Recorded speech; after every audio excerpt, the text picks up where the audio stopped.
गोबर से कैसे खाद बनती है, वो चाहे भैंस का हो चाहे गाय का हो।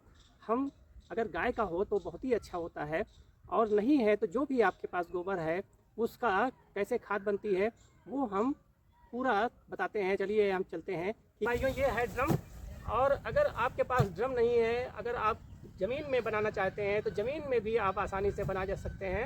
आप 3 बाई 3 का आप गड्ढा खोद लीजिए, और गड्ढा खोदने के बाद आप उसमें ये नीचे प्याल हो या कोई पत्ता वगैरह हो, उसको आप इस तरह से आप नीचे डाल दीजिए। इस तरह से आप नीचे आप उसका परत बना देंगे, ऐसे ऐसे बना दीजिए।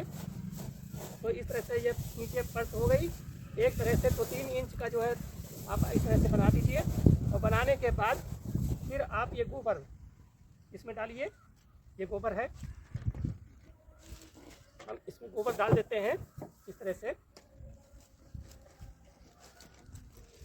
आप देखेंगे इतना बढ़िया ये बनेगा कि आप 1 महीने में ये गोबर बन जाता है। हमने क्यों ये 5-6 महीने के बाद पहले हमने इसको बनाया तो बहुत बढ़िया ये बना। तो ये हमने एक परत में ये बना दिया, और इसको हम बराबर कर देंगे ऐसे इस तरह से। ये बराबर हो गया। इसके बाद फिर हम इसको मिट्टी इसमें थोड़ी सी डाल देंगे। ये इस तरह से थोड़ी इसमें मिट्टी डाल दो, इस तरह से बहुत अच्छी खाद बनती है।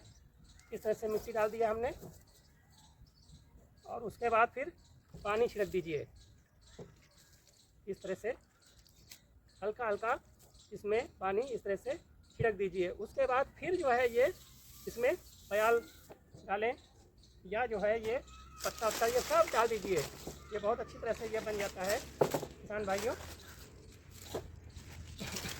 ये इस तरह से हम पत्ता इसमें जो भी हमारे खेत में वेस्ट है वो सब इसमें हम डाल देंगे, जो कि हमारी खाद बहुत अच्छी बन जाती है। इस तरह से ये पत्ता है जो भी हमारे खेत में, जैसे मान लीजिए ये सरसों है, सरसों में ये डंठल वगैरह ये जितने बच जाते हैं ये सूख के निकल जाएंगे, इसमें सरसों तैयार हो जाएगी, और इसकी ये वेस्ट हो जाएगा। तो वेस्ट का भी हम अपना खाद बना सकते हैं।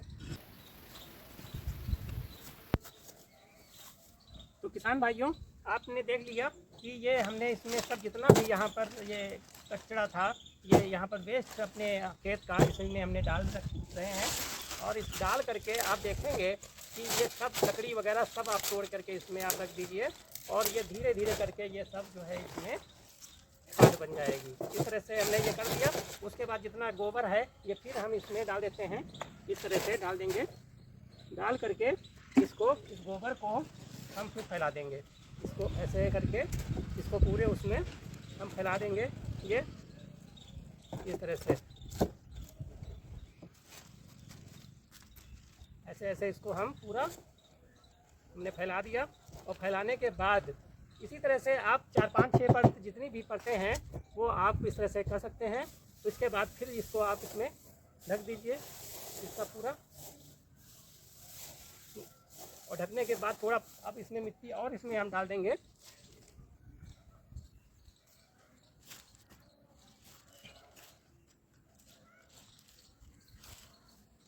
ये मिट्टी थोड़ी ही हो, कोई बात नहीं, हल्की सी मिट्टी इसमें हम डाल देंगे।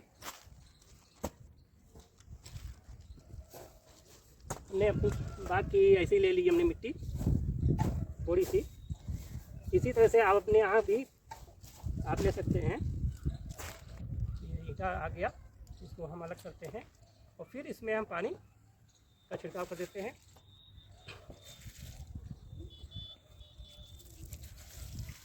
पानी भरना नहीं है, इतना ध्यान रखिएगा, बस गीला करना है।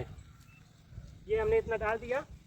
तो इसी तरह से आप अपनी खाद को कर सकते हैं, और फिर इसको आप किसी पन्नी से इस तरह से आप ढक दीजिए।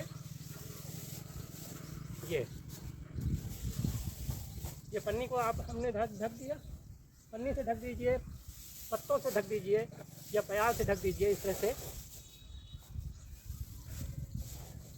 ये दोस्तों इस तरह से आप ढक दीजिए, और पेड़ के नीचे आप किसी छांव में इसको इसी तरह रखा रहने दीजिए।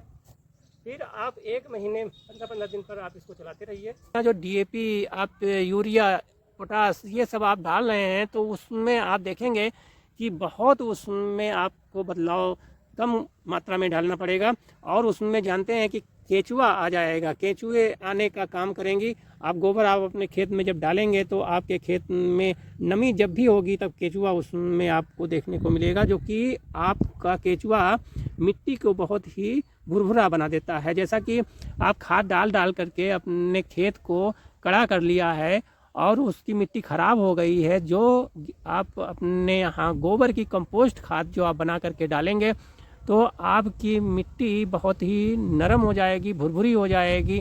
आप जो भी आप अपने खेत में आप खेती करेंगे वो आपकी फसल बहुत अच्छी होगी और आपकी पैदावार निश्चित आपकी बहुत बढ़ जाएगी, आपकी लागत बहुत कम आ जाएगी, इतना आप मान लीजिए। तो मेरा ये वीडियो कैसा लगा? अगर अच्छा लगा हो तो आप लाइक करिए, शेयर करिए।